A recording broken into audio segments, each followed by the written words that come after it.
Well, I had a chance to meet Brian about 2.5 months ago. He was doing interviews trying to find lost people like me that had a story to tell. And so we got to interview, got to know each other a little bit. And so I'm really excited to have him share his story, what's going on in his personal life, and a little bit about how he got here to Jacksonville and other things that will be pertinent for us. Let's give him a big round of applause. Brian Sexton. John, how are you? Good, how about you? Good. Thank you for being here. I'm happy to be here. Good. I've heard the last two speakers. You did? Good. And I'm not a politician, and I'm not a pastor. I will tell you that I'm lousy with one of these, right? In other words, a handheld. I tend to walk around too much, but I'll do my best. Okay. So I'm Brian. I've worked for the Jaguars for 31 years. And well, listen, I think that's good. If you look at the one-loss record, occasionally you think, how have you lasted that long, to be honest with you? I got the job at age 25, and I poured my entire self into that job. Now, along the way, I got married, I had children, I made a life, but I put that job in the center of that life. It was so important to me that despite the fact that I was working for Fox Sports and doing NFL Europe and had a chance to go and do some network type stuff, being in Jacksonville, being the guy who had been there since the beginning, became such an overwhelming part of who I was that I wouldn't let go of it. And everything that I did with the Jaguars, I enjoyed, I thought was important to me personally. And along the way, I kind of lost myself in it. I went from being 25 and energetic and excited to being arrogant. And I had put that job in such a position in my life that I had lost track of some of the things that were really important. Now, my marriage wasn't struggling and my kids were doing well, but I was disconnected from my faith. I grew up in the Catholic Church. I went to Catholic school. I was married in the Catholic Church. My children went to St. Paul's at the Beach and to Bishop Kenny. I never would have been able to tell you that along the way, I had become disconnected because I thought that I was. Here I have this job. Certainly God gave it to me at age 25. He gave me this face, which is made for radio, but he gave me a voice that works pretty good on radio. He brought me from Kansas. You're talking about Leawood. I grew up in Leawood, went to Rockhurst High School. I have a son at Benedictine College in Atchison, just outside the shadow of Leavenworth. I just drove by there last week. I'll drive by there again next week. I know it well. Well, not as well as you do, sir, but I do know it. So I'm going through my life, 19 years of doing the Jaguars, and I thought I would be there forever as the voice of the Jaguars. I built my life around it. But God had other plans. Here's the thing. Along the way, he was tapping me on the shoulder. He was gently putting his arm around me, and I was ignoring it. As I go back and I look at the signs that were there all along, I was too blinded by that, by this. I loved having the microphone in my hand. I loved the sound of my own voice. I was lost, and I couldn't. So when I ignored what God was telling me, he sent me a different message. On a sunny Sunday morning, I left a Cub Scout camp out in January of 2014. It was down in Daytona, and it had been loud all weekend. We're with Cub Scouts, and they're doing the 24 hours of Le Mans race warm-up. So it was loud, it was cold, and Cub Scouts don't let you sleep. And I got up that morning, and the sun was shining, and I thought, I'm on my way home. My car was packed in seconds. We were under the tunnel, down Speedway Boulevard, and I was on I-95, and there was nothing in front of me. It was smooth sailing. I got my wife on the phone. I said, I'm on my way. I said, we're going to make 10 o'clock mass. This is going to be great. We'll make dinner tonight. And she started talking, and I said, hold on a sec. She said, what? I said, there's something coming at my car. She said, well, what is it? I said, well, I can't see. Hold on. It looked like a stick.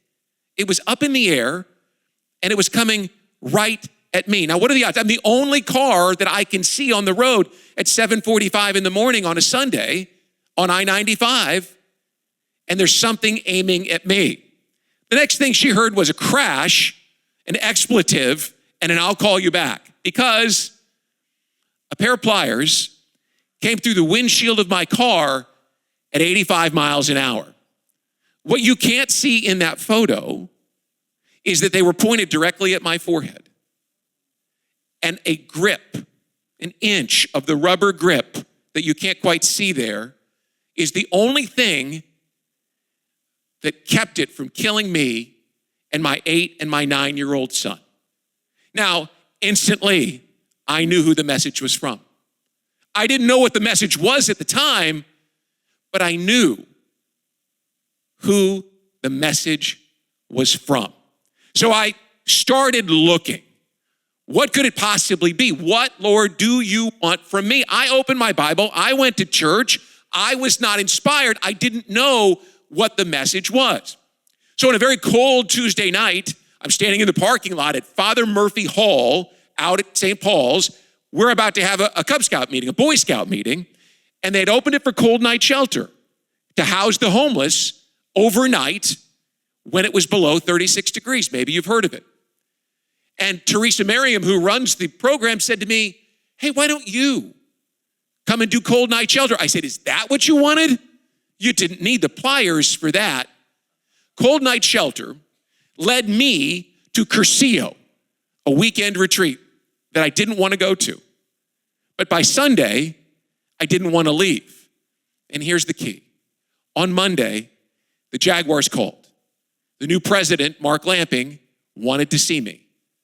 Now, I knew there were changes going on, but I didn't think it included me. I was the voice of the Jaguars. It was my job.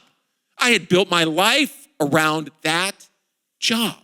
Surely, the man who fired Jack Buck, yes, the Jack Buck, voice of the St. Louis Baseball Cardinals, voice of Monday Night Football, the man who had said, "Hey, Jack, we don't need you anymore on our radio broadcast," certainly could fire Brian Sexton. And he did. He's told me that they were going in a different direction. They still found a spot for me. There was value there. I've been there. I do everything that I always did except the thing I love the most, which is game day radio. They found something for me, but what Mark did, acting on behalf of God, was to take that thing that I had put in the middle of my life, that idol, if you will, although I never saw it as that, but that thing that I worshiped more than I worshiped him, and he removed it from the middle of my life and put himself in its place. All of a sudden, I knew the meaning of faith because I had to have it because I didn't know who I was anymore. Having built my life around that, having told my wife and children who I was, even though they had a different impression, perhaps, of who I was, I had put myself in a position where I had to learn all over again. And so I went to work as the senior correspondent. I got to do a couple of games every year in the preseason. I do them on television. But every day that I walked into that building, I had to figure out, who are you now? Because when I go out and speak to a Rotary Club, tonight I'm doing an event for the Boys and Girls Clubs at the Fountain of Youth in St. Augustine, and invariably the person will introduce me as the voice of the Jaguars, but that's not me. That's Frank. I don't have that title, and yet people still want to give it to me. Talk about confused. I had been for 10 long years. Now, the upside was I got to be the scoutmaster and help my 3 boys get to Eagle Scout, along with 32 other boys. I got to be a football coach and share knowledge and passion for a game that I love with other kids whose dads perhaps didn't have the time. I got to be the guy who took care of the house because my wife's real estate career took off, so I made sure the kids got to school, I made sure dinner was ready, and I still got to do the Jaguars. So life was good, except I still didn't know who I was. And as I have found out, there are so many people in this world today who don't know who they are. They don't, yes, they know. Husband, father, sister, mother, wife, they know what they do, but they don't know who they are. So with your permission, I'd like to share with you just a portion of who I've become, because in London in 2025, I finally had enough of wandering, of seeming as if I couldn't find out who I was. There was a man there named Richard Dean, who's a sports psychologist in London. He wanted to meet Jaguars. He worked with rugby players. He worked with basketball players. He wanted an NFL football player as a client. None of them wanted to talk to him. I did. I said, Richard, if you'll give me a little bit of your time, I think maybe you and I can work together. So he gave me the whole week. I invited him, strange as it sounds, to come back to my hotel room. I had a big one, a big hotel room. You gotta be careful how I say that. You're videotaping this, that could be dangerous. But so I had them roll in 2 whiteboards, and I said, Richard, what do I need to know? He said, tell me who you are. And I went into scout leader, husband, father, Catholic, faithful person, tries to be faithful, all those things that I thought that I was. And he said, you don't know who you are, and until you start asking yourself the right questions, you can't go where you want to go. So I got busy, and I started to figure out who I was. Now think about what happens when you start to dive in and ask yourself the kinds of questions that most people don't ask themselves. There's a clarity that I had to find and that I'm now helping other people find, but the clarity comes from a clarity of who you are. Because once you figure that out, you can have clarity of purpose. And once you have that, you can have clarity of vision. And the one important thing is the values that I set out for myself. I kind of knew what they were, but they weren't so clearly defined that I could have told you. Oh, in roundabout terms, I could have told you family and faith and country, but not specifically the things that mattered to me the most. And it's the values that act as a compass and guide us where we want to go. So I really decided that it was time to figure it out. And here's what happens when you figure out who you are. You make great decisions. I'll give you a great example from the football world, if you're football fans. Are you guys football fans at all? Okay, so I figured it's the South, right? It's the second religion. Liam Cohen, the new Jaguars coach, who has him 3-1 for a big Monday night game, right? He came in February as the new head coach, and he put an acronym up, FAST. He wanted a team that was fundamentally strong, that was attacking, that were situational masters, and that were tough. I think you'd agree if you've watched the Jaguars at all, they're all of those things and a little bit more. And he did it in just 1 month of the season. Why? Because he connected his football team to who he wanted them to be. And then he showed them how to be that way with his practices and his meetings and his actions and his words. And over and over and over, he told them who he was. So on the very first series of the very first game of the season, at his own 39-yard line, you know what he does? He goes for it on 4th and 1. The old guys in the building are going, what are you doing? Who have we hired? 4th and 1 at your own 39. Got a first down. And they scored on that drive. How about the next week in Cincinnati? They got a chance to slam the door shut. Devin Lloyd gets an interception and puts them first and goal. They're facing 4th and 5. And instead of kicking the field goal to go up by 6, which is basic math, right?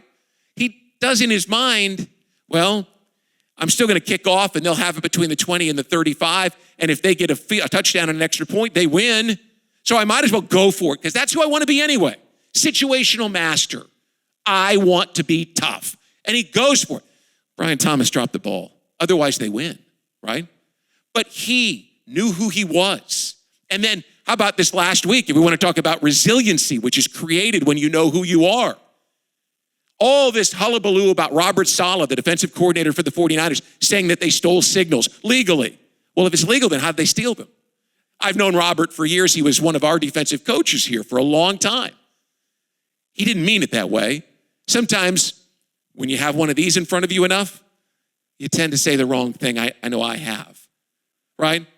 But when you are in control, when you know who you are, you don't let your emotions take over. You're in control of yourself. And Liam was. He didn't lose his mind. Yeah, there was that little clip on the video of them on the field afterwards where he said something like, "Keep your name out of my mouth." But then he went right into the microphone at the post-game press conference and said, "Hold on a sec. Hold on. I'm going to stop talking about this right now." Why? Because he knows who he is and he knows who his team is, so he makes good decisions with a long-term in view instead of short-term. He's a resilient leader. And then the final thought is a strategic focus. You know who you are. You know where you're going. You know what it takes to get there. I learned those things over and over and over through 3 decades of football, but I was lost, and it wasn't until I was connected to them again that I started to ask the questions, who am I? Who do I want to be? And what am I willing to do to get there? All of them through the lens of, first is my faith. So I want to share with you one tool, because I want to be cognizant of your time as well, that I have used consistently over the last 2 years that has me on this stage right now, that put me in a position to meet John, to be invited to speak. And it's so simple, and I see many of you writing down right now some thoughts about what your day has been like. How many of you have a journal and write in it every single day? If you don't, it doesn't matter where you are in life, where you are in business. The journal is the tool, I believe, that unlocks everything. And not your phone, because you can easily just use, Digital Dragon, where you just, hey, transcribe what I'm saying right here. It's too easy. It's not digital, it's analog. And here's why it's important. There is a connection between your brain and your hand with a pen in it and a piece of paper. There is a creativity that is unlocked when you write something down. And then you may scratch it out. You may scratch out one word, you may circle one word, you may draw a little smiley face there because you're really proud of the thought that you had. But there's something about this journal and the questions that you ask yourself about who you are that helps you figure out who you want to be and what you're willing to do to get there. Can you do it with your computer? Absolutely. Will it be as creative an endeavor? Probably not. The journal is an incredibly valuable tool. Because think about it. Your phone is right there in front of you. Your computer's in front of you. Your world is going on, whether you're here or whether you're out there right now. And we all know how messy that gets. The noise that we all endure every day, whether you're 1-3 or 3-1 in the NFL, man, there is a ton of noise. What you're doing well, what you're not doing well, what you should be doing. Don't you think everybody has an opinion on when they went for it on 4th and 5 at the end of that game against Cincinnati? Noise, noise, noise, noise. The journal is an anchor in a storm, and that's every day of our lives, even the good days. It gives you that place where you could go and take the thoughts, the complex thoughts. Do you realize that 65% of all Americans are visual learners? If you don't believe me, what is 428 times 764? Quickly. Anybody know? Right? But you can take the pen and the paper and you can figure it out in front of you right now. Our kids, sadly, probably can't. But you can. It's 326,992. But we're visual learners. And the anchor in the storm is a place where you can go at the end of the day and take everything that's clouding you up and put it down on paper and make sense of it. Journal is also your accountability partner.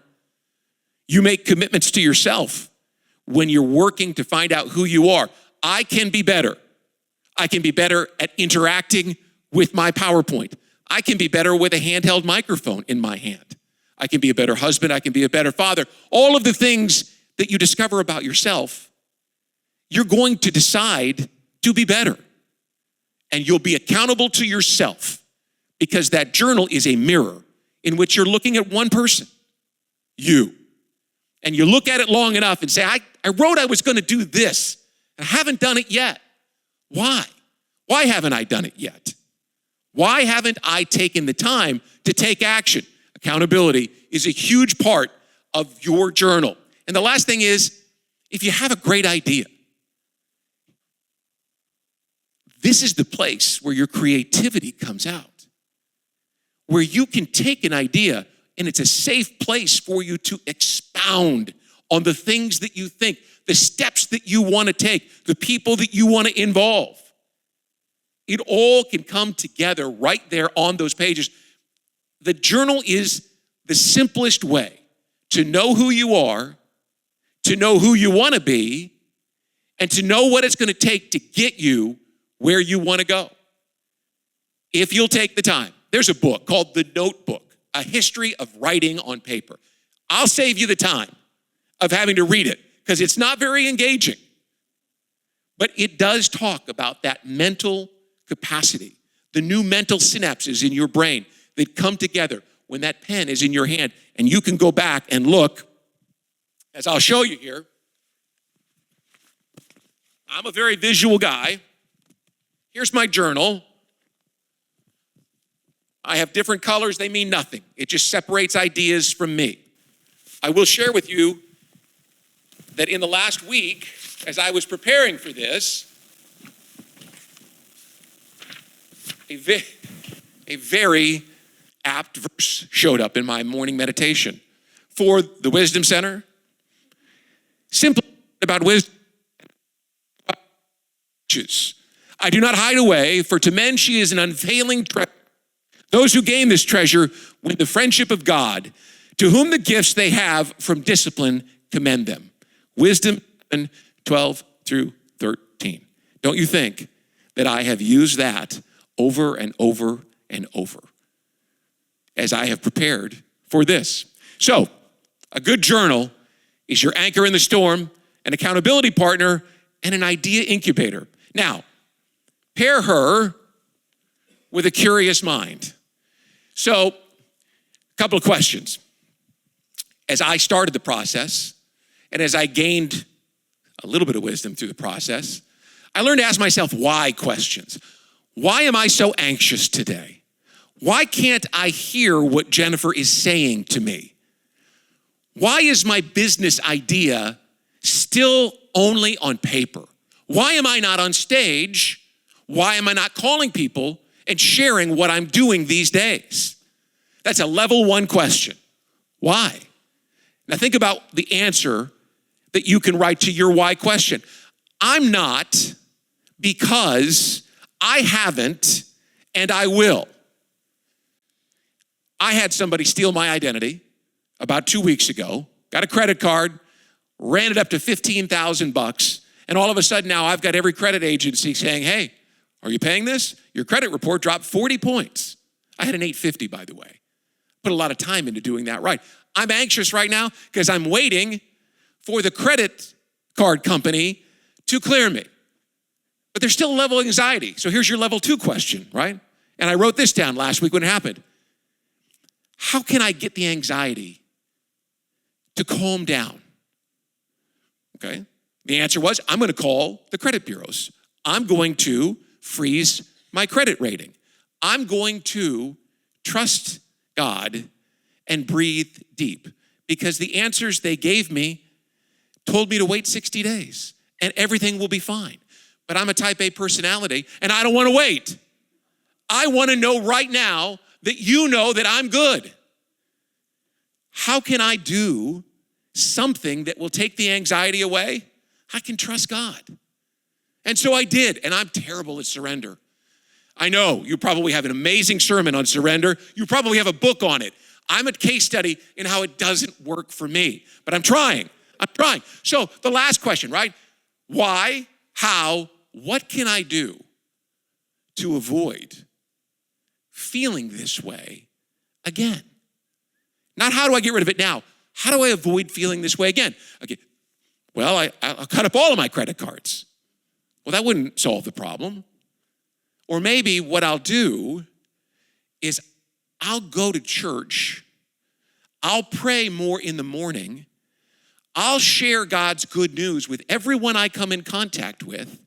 I'll live his will, and it won't bother me so much. Because the $15,000 isn't going to make me or break me. I'm not paying it anyway, right? And my credit rating is not eternal. So maybe if I have eternal thoughts, all of a sudden, my anxiety level will go down. Asking those questions, why, how, what, sometimes who, helps me to figure out who I am.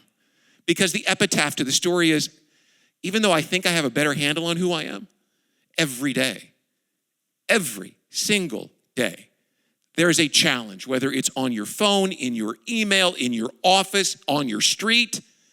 There is a challenge to you. And you can only answer it if you know who you are and what's important to you. Curiosity creates questions. Questions create opportunities. In every one of those questions I just shared with you, there was an opportunity for me to solve the problem.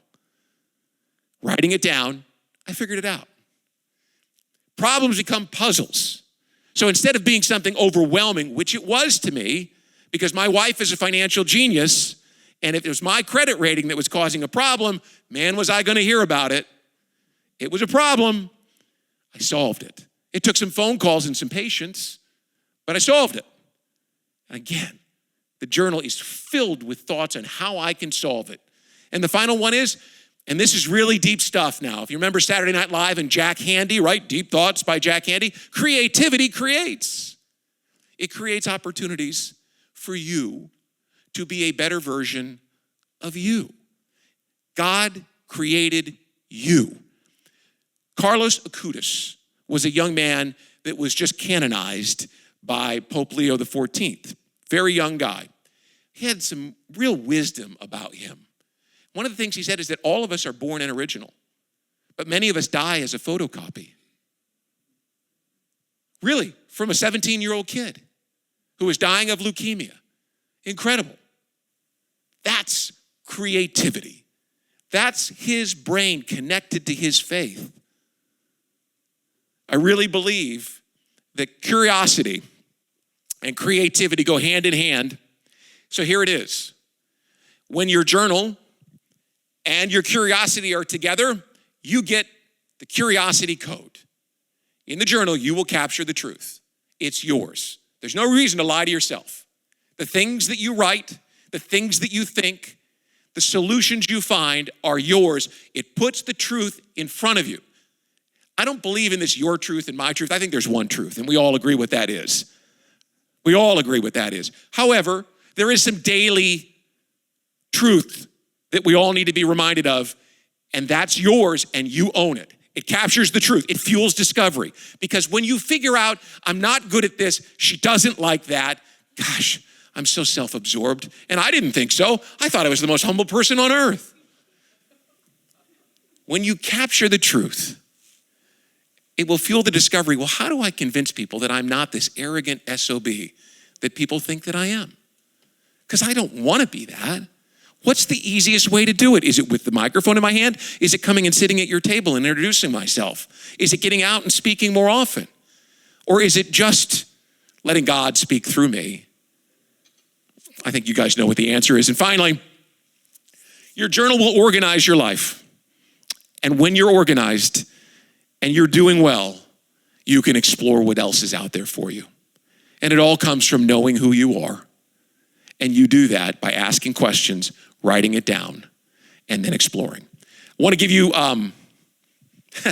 this one.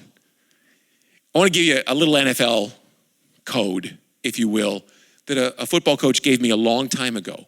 And it's the secret, I believe, to success in football and in life. And you can tell me afterwards if you think that it fits ministry as well, I'll be curious to hear it. So, and this seems antithetical to professional athletes, right? But in order to win, you have to be humble. You have to know who you're lining up against. Is that Deion Sanders that's covering me? Is that Reggie White who's about to put his hand in the ground and chase my quarterback? Is that Patrick Mahomes across the field? I gotta know. If I'm humble, I don't want to be humbled on national TV. I'm gonna do the work today, Thursday, Friday, Saturday, Sunday, morning, noon, night. I'm gonna do whatever it takes to be my best. I know my best is probably not as good as they, but I'm not gonna let it show on the first play of the game. I'm gonna be humble. In order to succeed as a broadcaster, I know as a saleswoman, because I'm married to a great realtor, and she's humble. I would like to say it's because she's married to me.